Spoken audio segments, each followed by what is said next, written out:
recovery doesn't mean fixed again. Recovery doesn't mean leave your grief behind. Recovery doesn't mean that's the end of it. If we think of it in terms of recovery from addiction, there's always a potential there for people to return to the addiction.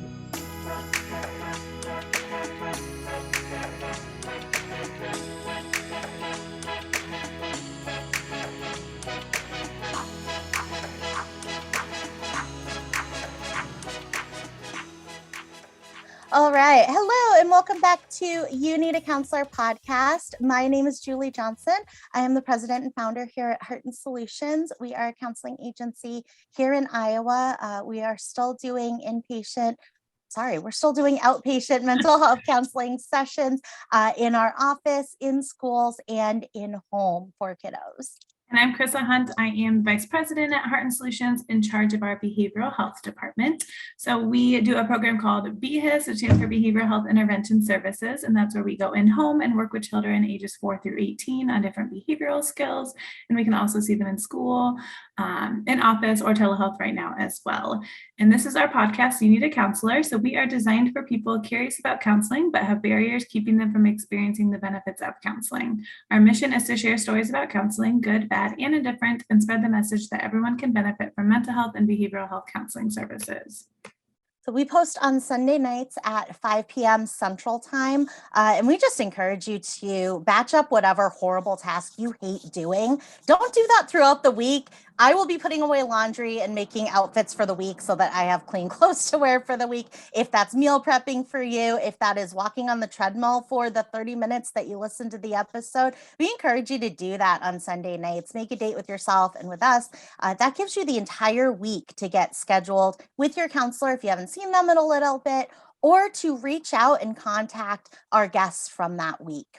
So, Chrissa, I like your new background. Chrissa is in a new house. New house. Beautiful. I like your curtains, Chrissa. Because we're already there.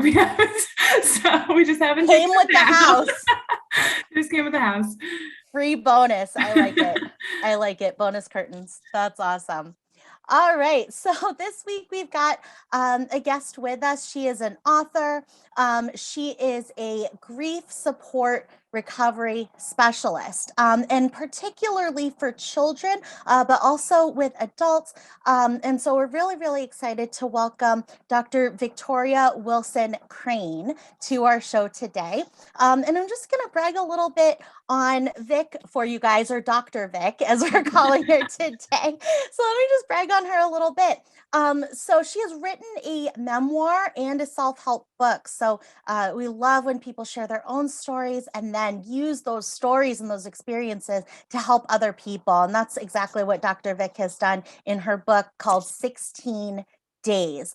And this book was just published this year, but really shares that firsthand experience that she and that others that she works with and has talked with have experienced following a sudden death or sudden loss. And so very, very interesting work in that book. Dr. Vic also is a leader, an educational innovator, does a lot of work in terms of research, writing, different kinds of therapy, but all kind of surrounding this idea of bereavement and of loss, personal loss. So welcome, Dr. Vic. Thank you so much for being here with us today. Thank you. Thank you for having me. Absolutely. So we love hearing people's stories. So tell me about, whenever somebody says it's a memoir or a biography, I am like all in. I just love real life. I just think sometimes it's just so much more interesting and powerful than fiction can be. So tell us about your book, 16 Days. Is a really interesting title as well. Yeah, thank you. So the title comes from the number of days between the sudden and unexpected death of my niece and her funeral. And she died in January 2020, was a little bit unwell, had kind of viral symptoms, the sort of thing that you expect a 22-year-old just be able to kind of shake off. And unfortunately, she wasn't able to be cured. So she did die in hospital and died very, very suddenly. And a lot of strange things happened, or I think strange-ish things happened during those 16 days. And it was just really a way of me processing what had occurred. There were a few different things that I needed to do to try and support my sister, her mum, and we still got our parents, so my niece's grandparents and her brothers, and I found myself in this little known situation of being very, very close to my niece. She was my only niece, and I'd done a lot with her when she was younger and was loving getting to know her as an adult. But I was also kind of on the outside as well, because I wasn't the closest. She had a boyfriend who she'd been with for 8 years. As I say, grandparents, 2 sets of parents, brothers. So I just found myself in this rather odd position of needing to support people, but also needing to support myself. And I think really through that, I didn't do a lot of processing of what was going on at the time, as people don't. It takes time, usually after a bereavement, to kind of recover in any kind of way. So I just found solace in the writing, really, and I just started to write down my ideas and really tell a tale about what had happened, because some of the things that I allude to, some of them are a little bit spiritual. So things that really can't be explained, that I hope there's possibly something out there meant those things happened. There are some things that some of the agencies supporting us didn't perhaps do as well as they could have done, and we ended up doing some of those jobs. So I just did a lot of things that I never expected to have to do. And I just felt that writing them down gave me the chance to, just think about it. In the process of doing that, I thought, well, is there a message in here for anybody else who similarly might find themselves in this position? Because being an academic, the first thing I did was read lots of stuff. I wanted to know what was out there to help people in this situation. And actually, there wasn't an awful lot for people who, as I describe, were on that kind of outer circle of grief. Sadly, an awful lot of resources around parents who've lost children, people who've lost their parents. That kind of relationship is quite well covered in the literature, but not an awful lot on how to kind of cope if you're in this kind of liminal betwixt and between space.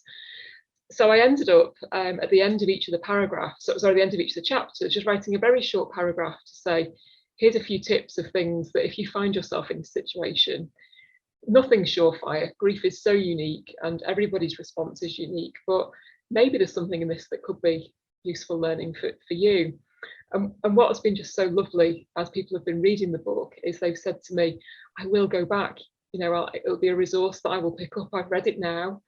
And some of those people are grieving at the moment and some of them aren't, but they've said, I've read that now, but I now know when the time comes, because it is going to come, they've got something to kind of go back to and refer back to. So that's something that, perhaps another unexpected thing, this started off as just a really cathartic opportunity for me to write down my thoughts. But if that then gives other people hope, then maybe I've done a job. It's so interesting what you're describing, being that kind of middle stage relationship, because they're not our child, but they're our family, and we're close to them, and it is a loss, but it's not the type of loss that people always think about. And a relative like a niece or an uncle or an aunt, these are relatives that when we think about typical bereavement, right? We think about for work, we might get one day off, right? Whereas if it's a family member or a child, we get a week off. And thinking about those kinds of losses and how much more complicated in some ways they can be, not that we can compare hard with hard, but in terms of complexity, there is a lot more potential complexity in it, because we're serving multiple roles at the same time. We are the grieving family member, but we're also the sister of somebody who's lost a child. We're also the daughter of somebody who's lost a grandchild. And so playing all of these different roles, whereas when we are experiencing a first degree loss, somebody, a parent, a child, we can be the supported, and we go, okay, we know what our role in this is, whereas there's a lot of ambiguity in the roles that you're describing. Yeah, and that was, I think, part of the challenge for me, really, that I didn't really know what my role was. It became quite clear that I needed to do a lot of stuff and needed to, you know, help out in a lot of ways. But yeah, you're right. It was very very ambiguous what was expected of me, and also how people expected me to behave. And my niece had actually done some work for our team, you know, in paid work in the university holidays. So I also had to break the news that not only had I lost my niece, but they'd lost their colleague as well, which again was another set of weird, you know, complicated relationships, because she was just somebody that was there a couple of summers or a couple of Easters. But again, the reaction from some of those was just really, you know, really interesting. And then them thinking about how they can behave, because if we do think of it as a kind of pecking order, surely they're lower down than I am, or they're further out of the circle than I am. So yeah, a lot of kind of confusion. And I suppose one of the nice things was I did get to talk about quite a lot of this, and as a family we did talk about this. I can imagine other people in other situations would just shut down and not talk about it, and I actually found it helpful to express how I was feeling. And it was actually my mum who said to me after she'd read the book, she said, I just had no idea how it had affected you, because I wasn't trying to do the kind of big strong and the big hero or anything like that. I just was behaving how I felt.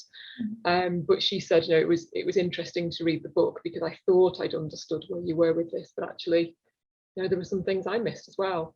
Wow, that's beautiful. And that communication amongst your family, it seems like that was so important, and that was so beneficial for everybody to be able to understand each other and understand what are your needs that I can fulfill, and here are my needs, and here's what I'm experiencing.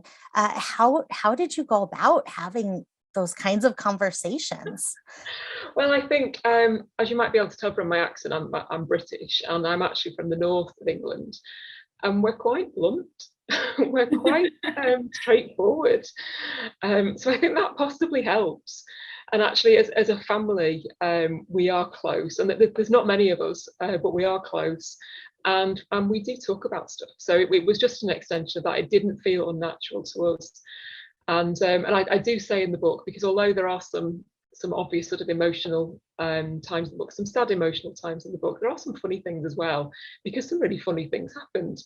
And we allowed ourselves to laugh in those situations, because again, I think people don't know the rules, and you know, is it wrong to laugh? Is it wrong to be cheerful? But we just found ourselves, well, this is a really daft situation, ridiculous situation.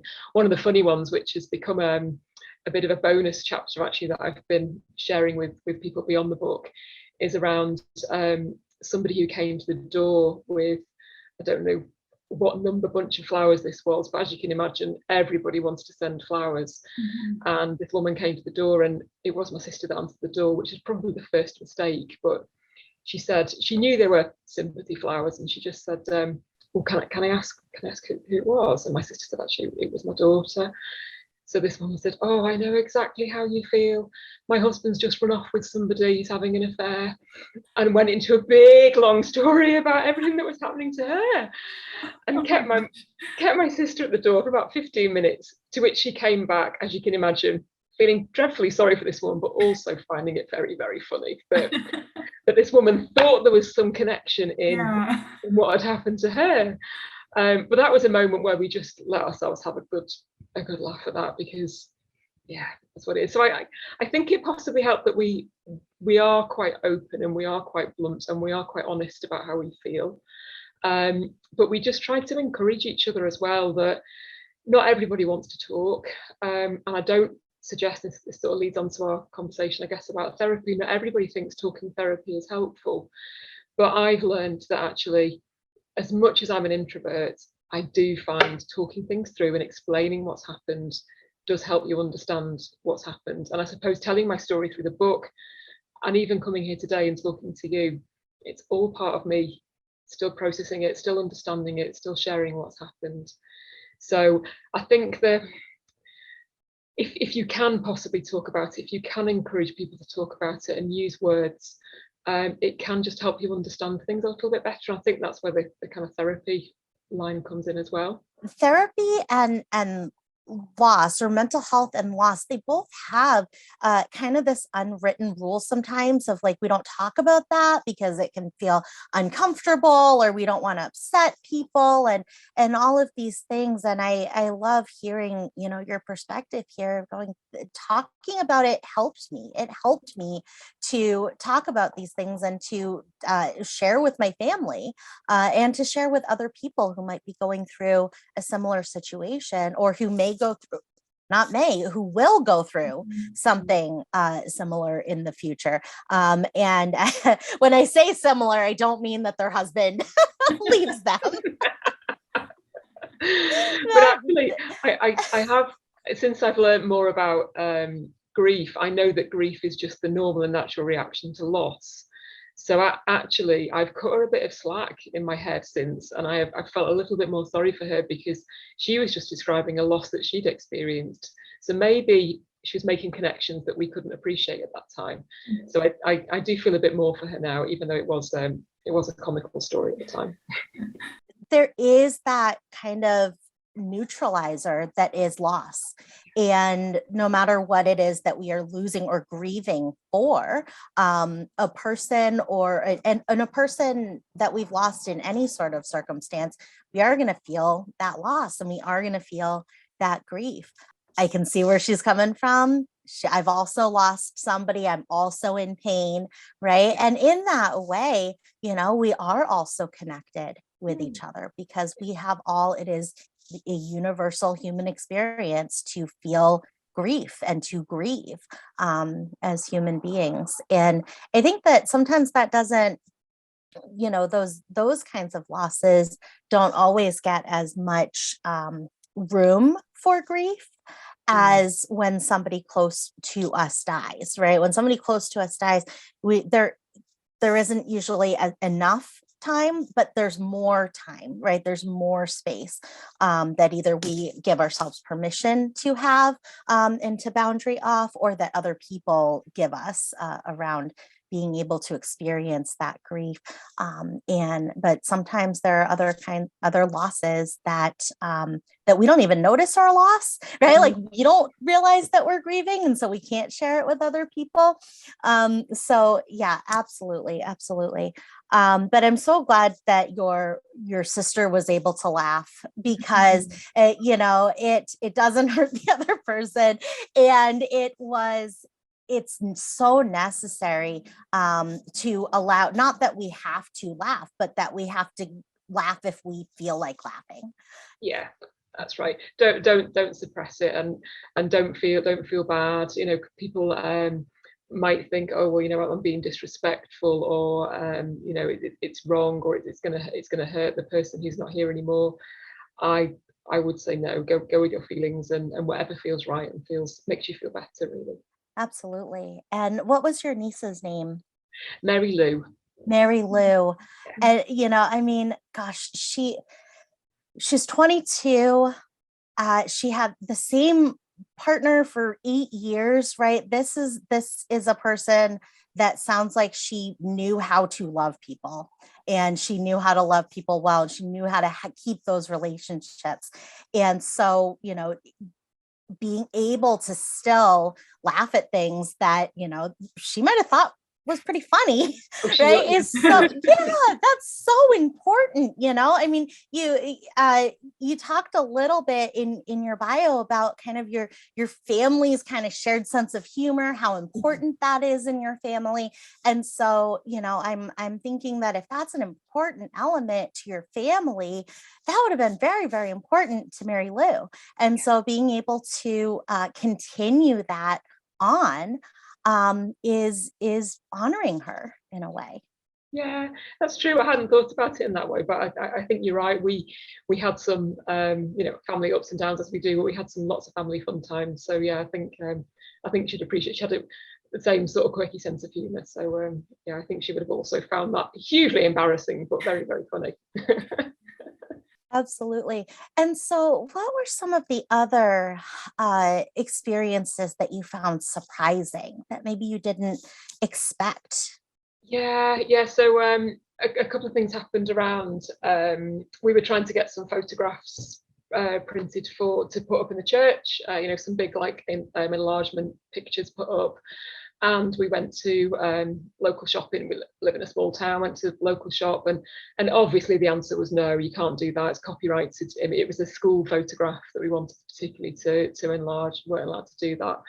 But it was only when we it was a shop that my mum would go in quite frequently, because mum takes a lot of photographs. Mum's definitely the family photographer, but she likes to print them off. She's of the digital age, but she will take them on her phone and then go and print them off. So that the woman in the shop did know who she was. So when we'd been refused that we couldn't do this, I started to explain. Then I said actually she's died. Is this still an issue, that this copyright image of this person who's no longer alive?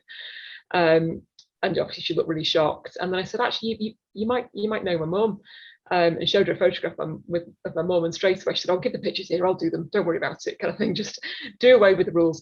So the message there really was in a chapter around, if you are somebody that's providing a service to people who are grieving, do have a think about whether the rules really, whether you can bend them, whether there's anything you can do, because the last thing the family wants in the middle of everything is to be told you can't do something, and something that at that point seems a little bit illogical. Obviously, I'm very respectful of our laws around copyright and want to make sure we don't break any rules, but really, we're not going to want to do it again. It's not going to be a regular thing. We're not going to be arranging a funeral for her every week. So there's a sort of little bit of funny stories in there as well around if you are in that kind of service giver type role, is there anything you can do to try and make sure things are easier? And then probably the hardest story to tell, but it was where I started with the book, and it's actually now towards the middle of the book, is around her hair, because I've got curly hair, and her hair was curlier than mine, I would say, even.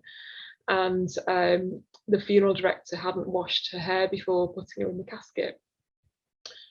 And we went to go and see her laid out in the casket, and her hair was clearly not washed.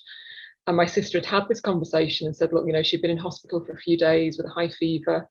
It's really important that she has clean hair, and it's normal anyway for funeral directors to do this.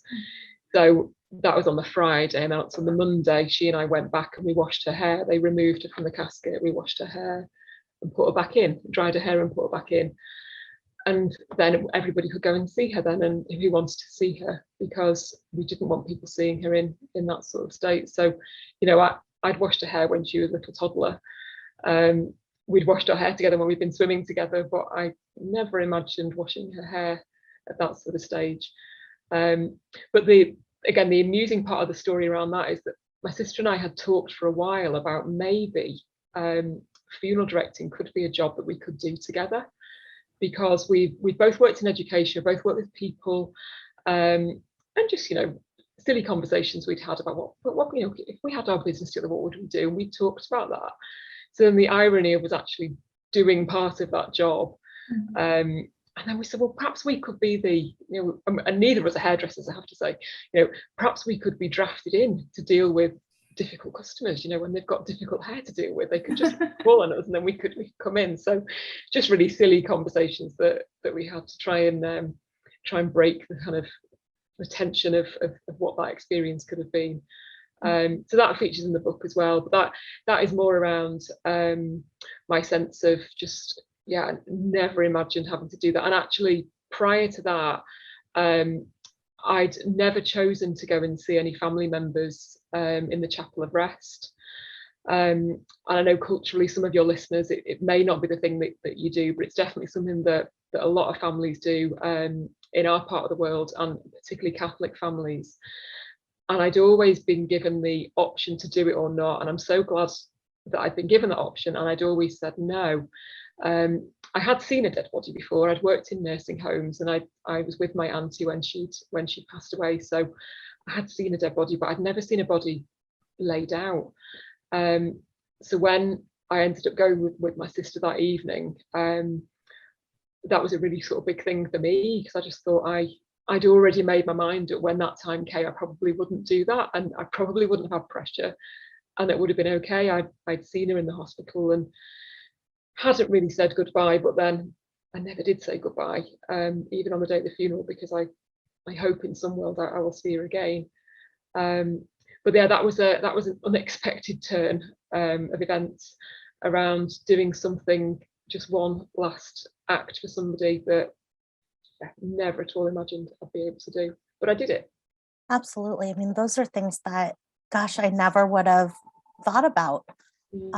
And having that experience now, being able to share that experience for people who are working, so, you know, funeral directors and photo printers, right? Just knowing what an impact those kinds of things that might seem like smaller things. I mean, gosh, when you're planning a service, you've got a huge to-do list, and that's like, you know, one part of it, but how important that part is, and how important that process, being able to do that, and being able to you know, advocate to have something like that happen. And then for our loved ones, how they are going to be put to rest, how are they going to be presented in a way to those that love them, and also to whatever our belief is about after death. That is so important, how that presentation is, because it's, again, it's honoring our loved one, it's honoring the person who has died, in really kind of validating and valuing who they were, right? Like she wasn't a person who would show up to any gathering with dirty hair. She just, right? Like she wasn't a person who would do that. And so being able to wash her hair and style her hair, to be able to say, no, she has passed, she has died, but she's still Mary Lou. She's still the same person. And who she isn't gone, right? It's not that she never existed. She did exist. She does exist. She's still that person. And by doing these things that she can't do for herself, but we can do for her, we're honoring who she is. Yeah, I think that's right. And you're so right. Her hair was so important to her. It was very distinctive. And you know, she wouldn't go anywhere without straightening it halfway through the evening, or, you know, things like that when she got older. So yeah, it was just, it didn't look like her, and it didn't look how she would have wanted it to look. So we just thought, we can't, you know, and we had a bit of a go, to be honest. We were starting to straighten it and mess around with it, but quite quickly we both said, we're not going to make good of this. What could happen? And then the concern was, could we actually, we weren't even sure whether we could actually remove her from where she was and fix it and put her back at that point. So it was quite stressful as well at the time, as you can imagine, because we had a couple of days of not really knowing what was happening. And I think my mum knows this story now, in case she ever listens to this, but I got back from seeing her, and my mum was really concerned about where she was, because she was very keen to be an organ donor. So the law in our country at that time, you had to opt in. Actually, it changed very shortly after she died, and it's now an opt-out system. But she had opted in to be an organ donor, and so it took quite a while from when she actually died to when she was able to be moved to the funeral director, because they were doing everything they were trying to do to salvage things to help other people. So my mum was really upset the night that I got back, saying, oh, I just want to know where she is now. And I was thinking, I know exactly where she is, but I'm not telling you where she is. And had to kind of lie to her at that point, because I didn't want to tell her the whole story of what was happening. I thought, she can find out when we fix this, because hopefully we'll get to fix this. But yeah, you're right, she wouldn't have gone out looking like that, so we couldn't have let her go on her last journey in this world looking like that. These are the pieces that, when we're experiencing a loss of any kind, sudden or expected, these are the pieces that kind of follow up, that that we don't always think about, and that it's really, really difficult for people who are grieving to be able to complete and to deal with and cope with, right? These things like I reminded the funeral director and they still didn't do these things, right? Or I'm stuck at the printing shop because they won't print this photo. And all of these pieces that come up. And I think that it's such an important role. I'm not sure what you, how you describe the role of kind of more outside or more indirect relations, but people who are still support, who are still family members, but who are on a little bit on the outer side of it, and how important that role really is in being able to say, I'm feeling this, and so I care about if her hair is washed, I care about this photo, but also I'm not, it's not my child, I'm not living it in that regard, and so I have more emotional energy that I can put towards things like talking to the photo printer. Yeah, I think so. And as you touched upon as well, it's you are organising a massive event, and particularly if it's been an unexpected death, you've got a very short period of time to organise quite a complicated event that you weren't expecting to have to do, that you probably haven't done before. And that was part of it as well. I think I'd sort of underestimated what a busy time that would be. There's an awful lot to do. So any help that you can get with any of that, or if it goes as smoothly as possible, it definitely helps. And I think the things that it comes out again in my writing around, because everybody wants to help, everybody wants to do something, but actually it's quite hard to direct any of that when you don't really know what you want yourself, because you're so in grief. So any practical help, like providing easy to cook meals, or taking the dog for a walk, or doing some of those things that you normally do in the margins of your life, can be really, really helpful. And doing them without even being asked to do them as well is even more helpful. And we came to really appreciate that people who just came along and did stuff was really, really supportive.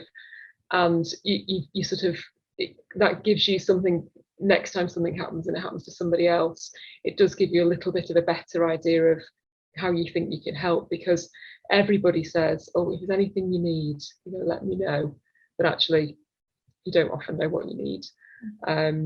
So if you are in that situation out there and you're supporting people at the moment, one good thing to do is just think of some really practical things you can offer, just to keep things moving and keep things ticking over, because that'll be really appreciated, I'm sure. Absolutely. When you were talking about flowers, I was thinking that I never send flowers, I send food or like gift cards for food, because that's what, I mean, that for me, that's like what I would be, because who can cook, who can spend time figuring out meals and all of that stuff, right? When you're going through something like that. So, our basic needs, if we can kind of cover that stuff in that moment, right? Food is a great one, like you said. And then, things like walk the dog or mow the lawns, or things like that we don't always think about either, but once we've been through it, then we know the importance of those small things. Sure. Yes. So it sounds like this book was extremely therapeutic for you as you were writing it, and as you were reading it back to yourself and kind of reprocessing all of these things, and you sound like you went into kind of doer mode, right? Because there is so much to do, and so you were support and doing, and then allowed yourself that space to be able to do the writing and to do the talking about it, and to kind of just process and do the things that you needed to do for yourself. And it sounds like you had previously been to a counselor or a therapist. And I'm very interested in what counseling is like where you are, because I'm sure there are a lot of differences. And so it sounds like you went to a counselor. It wasn't quite Right. And then you had another time where it was a great counseling experience. Can you tell us about those experiences that you had and what it's like where you are? Yeah, definitely. And I've not had counselling in North America, so I don't know what it's like where you are, but I can tell you a little bit about what it's like with us. So my first experience of counselling was in my, I'm trying to think how old I was, sort of mid-20s possibly. And I'd moved geographically and I'd left some friends behind and was just feeling a bit lonely and a bit struggling to connect really with people. I'd gone from being in a job where there were lots and lots of young people my sort of age, and there was a kind of ready-made social life as part of work, as well as legacy friends that I had, to a job where most people were older than me with families, and there wasn't that kind of work social life going on. So I was just a little bit down, I think. And I sought some counselling because my employer offered some sessions for free. And I went along to the employer, and I think I had about 10 sessions. They normally do them in blocks here. I don't know if that happens with you guys over there, but you have a block of maybe 6 or 10 50-minute sessions. They're usually spaced out, usually once a week. And I think there's theory behind that in terms of chance to talk about something, then process it, and then come back the following week, and maybe there's been some progress or some difference. But that routine as well of seeing the same person and seeing somebody regularly is all part of it. So I found it really useful. And as I say, as much as I'm talking here tonight, I am quite an introvert. So it was a bit of a revelation to me to talk in that depth, particularly with somebody I didn't know. But it was very, very supportive, very comforting. Counsellor listened a lot and didn't speak a lot, and really encouraged me to talk, didn't fill the silences, didn't really prompt me too much, which again is not like any other conversation that you have either at work or in other family relationships or in friends, because it's not both of you trying to tell your story or give advice or anything like that. So it was very much a chance to help me come to my own conclusions about what I need to do to make myself feel better, supported with a couple of suggestions of things that I might have thought about if I hadn't mentioned them. And that was kind of my takeaway from it. So that was quite some time ago, and I thought that was quite positive. So when we had significant bereavement in 2020, the obvious thing I thought about was counselling, and people suggested, are you going to have a counsellor? It's something that people talked about. And I think probably in the last 20 years, I'd say it wasn't that unusual when I did it when I was in my 20s, but I'm in my late 40s now. It was definitely something that people expected I might do and encouraged me to do. And other people in my family had sought a counsellor. So I did go and see somebody, but I only had a couple of appointments. And the challenge for me this time was that it was just that pure talking. I was just telling the story over and over again, which in one way I think was helpful. And as I've already mentioned, I think I do still need to tell the story, and I think grievers do that. And I think that's one thing people listening to grieving people can recognise, that they do need to tell their story over and over again. And even if you've heard it several times, please listen, because it's so helpful for the person to explain what's happened. But I just didn't feel like it was moving me on. So I didn't think it was effective at that time. And I don't think it was anything particularly with that individual, because I know, and actually the first person I spoke to in my 20s, I did stick with, but she said right at the start, if this doesn't feel right for you, there are other counsellors in the practice, you can talk to somebody else. So I knew that one possible reason why my experience hadn't worked out so well more recently was because she and I hadn't clicked. But I just didn't get the sense it was that. I had more of an idea that actually just talking about this isn't helping. And that's when I discovered the grief recovery method, which is more of an action orientated process. And it really talked to me because coming from an education background, I've got a teaching background and I work in education still now. I did want something that I could, a set of tools that I could use, or things that I could try. just going and talking and talking and talking just didn't seem to be hitting the spot. So the grief recovery method is a formal process, and you can do it with a specialist, as I'm a trained specialist now, in 7 or 8 weeks. It's got a book that goes with it, and you can just read the book and do it yourself. So at first, that's what I did, and I just bought the book and I went through the exercises, and I felt better than I'd felt, certainly. But then I chose to do an online course, and part of the training was that I could also train to be a specialist. So it was go through the process yourself, and then if you want to do the additional training, you could then deliver this to other people, and you have a license to do that. And I just found it really, really useful. It was helpful in that I did it as part of a group. So I was meeting other people who were also grieving, which obviously wasn't what I had one-to-one as counselling. So maybe that was what was missing at first. I think it was helpful because there were people who had very different situations to me, and it had given me a bit of a different perspective on my own grief as well, and how they'd handle things and how I'd handle things. But in the process itself, I just found it so useful to know that there are actually some tangible, concrete things that in an evidence-based way have been proven to show that people do actually feel better as a result of this. Now, I know people get a little bit hung up about recovery, because recovery doesn't mean fixed again. Recovery doesn't mean leave your grief behind. Recovery doesn't mean that's the end of it. If we think of it in terms of recovery from addiction, there's always a potential there for people to return to the addiction, so theory says. So recovery, in the sense of the grief recovery method, is really just feeling better than you do now. And all I can describe is when I got to the end of the process, I woke up the next day and I felt a little bit lighter than I had before, a little bit different, and I just wanted to share that with other people. And now I've had clients that have worked with me, unprompted, they've said the same sort of thing. They don't quite know what it is, but I just feel like I've expressed it in a different way. I've explored my grief. I've managed to say some things that I had been unsaid. And often that's where grief comes from. You know, we want to do things better or different than perhaps we did them, and it's a way to express some of that.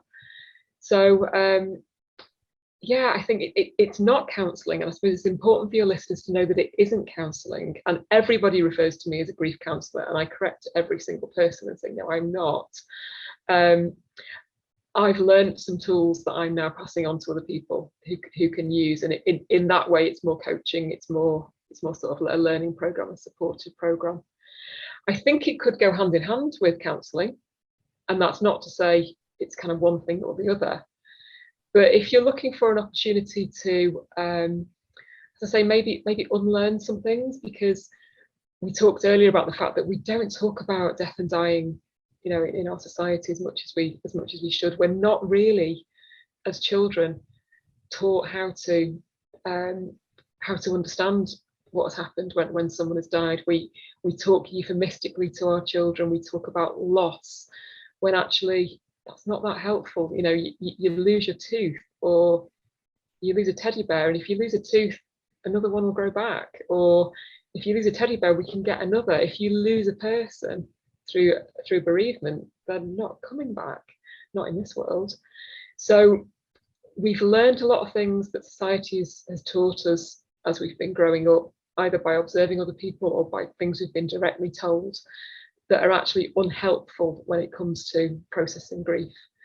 And the method can help you unlearn some of those things and learn some more helpful tools, so that when things happen, you're going to be better able to cope with it. And I suppose one of the most important things is I have dealt with people who I would describe as being in crisis, so that they find me because they're in quite deep, profound grief at that time, and it's been effective. I've also had quite effective work with people who don't recognise as grieving, but actually, because grief is known to be cumulative, it's not until you start this work that you think, actually, I've probably not dealt with something in the past. And if you don't deal with that, it's probably waiting around the corner for something else to happen and you know, it might come out then. If you imagine a pressure cooker and you keep applying that pressure, it might blow at some stage. And if we can instead, as I say, unlearn some of the things that we know and learn some more practical things to do, we may be better as a society at looking after each other when the inevitable does happen. Absolutely. I think that's wonderful. There's, like you said in the beginning, we all handle loss, and we all handle these things in a different way. And we all grieve in a different way, and we all need different things at different parts of our life. So even though I'm the same person, you know, sometimes I need to tell my story, and sometimes I need to do things, and sometimes I need to be challenged, and sometimes I don't need to be challenged. Yeah. And so I love this action. So it's the action-oriented grief recovery method. Yeah. And I think this is such great information, because you know, when we are grieving or experiencing any kind of traumatic situation, or even a big change, even positive change, you know, we have to tell 7 people, right? We tell people over and over about it, but then at some point we go, okay, I'm ready to move into action. I'm ready to move into the doing. And so this is a great resource to be able to work with somebody else or work with a group, to be able to do those action steps. You know, grief is not a mental health diagnosis. And, you know, just like trauma isn't a mental health diagnosis, we all go through trauma, and we all go through grief and loss. So these are just part of the human condition. And so, you know, we don't, because we've experienced a loss and we're grieving, doesn't mean that we need a mental health counselor, but it still means that we need to work on and process and do the things to be able to process that grief and experience that grief, and be able, like you use the term kind of moving on, and I like your kind of caveat on that idea of moving on, because just like with addiction, right, you're always going to be Mary Lou's aunt, and Mary Lou died at 22. Like, that's never going to go away. That's always going to be part of who you are. And you're always going to be a person who had this experience and this loss. And so these kinds of programs allow us to learn how to be ourselves. You're still Vic, but you're Vic who now has experienced this loss, and helps us learn how to be that new person, that new identity, and still be able to cope in our lives. So I think it's wonderful. And, you know, sometimes grief can bring out, just like sometimes trauma can bring about mental health diagnoses, or can exacerbate those mental health diagnoses. But the grieving and the loss, just like the trauma itself, is not a diagnosis. It's not something to be treated. It's something to be processed, like a human needs to process. And it's when we don't allow ourselves to do those things, that's when it can become is something that is symptomatic. That's when it can create these symptoms, because our body is telling us, and our psyche is telling us, and sometimes our spirit is telling us, you need to do something, right? And I'm going to keep showing up until you do. And so I love these kinds of resources. And so somebody then, Vic, could go through this program directly with you in a virtual way. Yeah, absolutely. So I've got a couple of clients at the moment, and more than happy to have a discovery call with anybody who's keen to find out a little bit more about how we'd work together.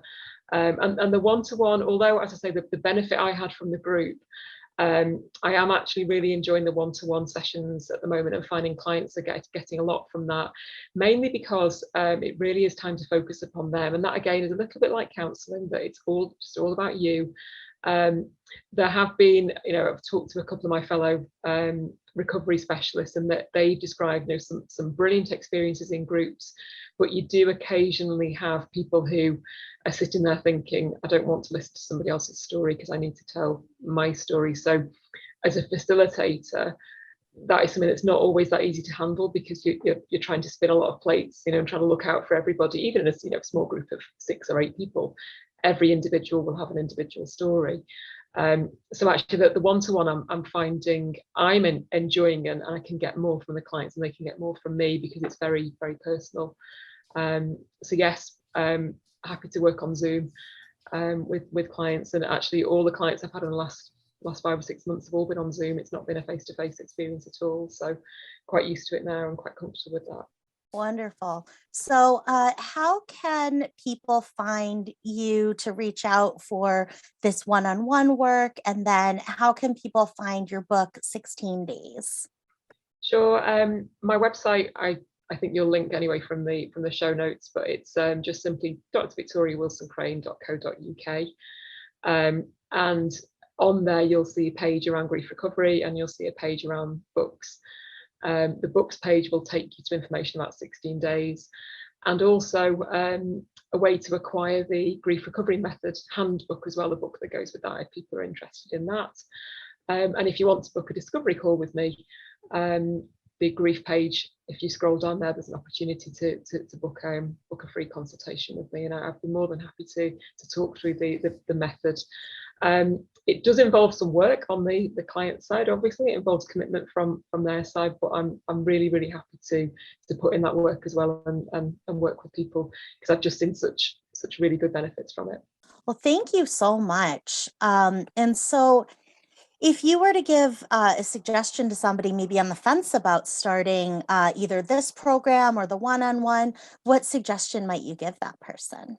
Yeah, I would think, what is it you're trying to get from that? And if you are thinking, I want to feel better than I do now, I think there's no danger in reaching out and having that early conversation, whether that is with me or with a counsellor or with somebody else you want to speak to. But if you're in a situation where you think, I could feel better than this, I'd like to feel better than this, I want to feel better than this, that's probably a good starting point. We don't have to settle for not feeling great. There are things we can do to help ourselves feel better. And whilst there is no magic wand, and as you say, it's about kind of growing into maybe a different personality, or taking on a different personality and persona from perhaps the you before whatever it is that's happened to you. There are people out there that can help you with that. So please do reach out, because really helpful to try and find somebody who can take you forward. Thank you so much for being here, Dr. Victoria Wilson Crane, Dr. Vic. It's been great having you here today and learning about these resources. I'm Dr. Vic Wilson Crane, and I need a counsellor. Awesome. So do we. So do I. So does Chrissa. We all do. And what I love about having people who do these very, very specific kinds of programs is that, mental health counseling, we talked a little bit about that distinction, and all pieces are so important and they go together so well. It's just beautiful, and it really does help people to be able to have options. Options are so important, and even with this program, read it on your own and do the program yourself, do it in a group, do the individual one-on-one, there are all options. And that's so important in these situations of loss, where we've had a lot of our power and control has just been taken away. And so being able to have options about how we recover and how we heal is so important. So I love this. Thank you so much for sharing this, and we'll look forward to your book, 16 Days, and being able to find that on your website.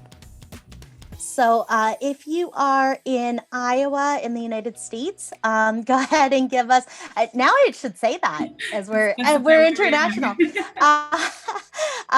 us a call for mental health counseling services at 800-531-4236, anywhere in the state of Iowa. And we're also doing those telehealth sessions still. And like Julie mentioned at the beginning of the episode, we post new episodes every Sunday at 5 p.m. Central Time. So save up whatever task you hate doing that week and listen to us at the same time. And we can help convince you to either call a counselor or to contact and reach out to one of our guests that we had that week as well. And if you have any questions for us, you can reach out to us on our Facebook page at You Need a Counselor Podcast or on our Instagram at You Need a Counselor Podcast there as well. So I'm Chrissa Hunt. And I'm Julie Johnson, and we need a counselor. And so do you. Bye. Bye.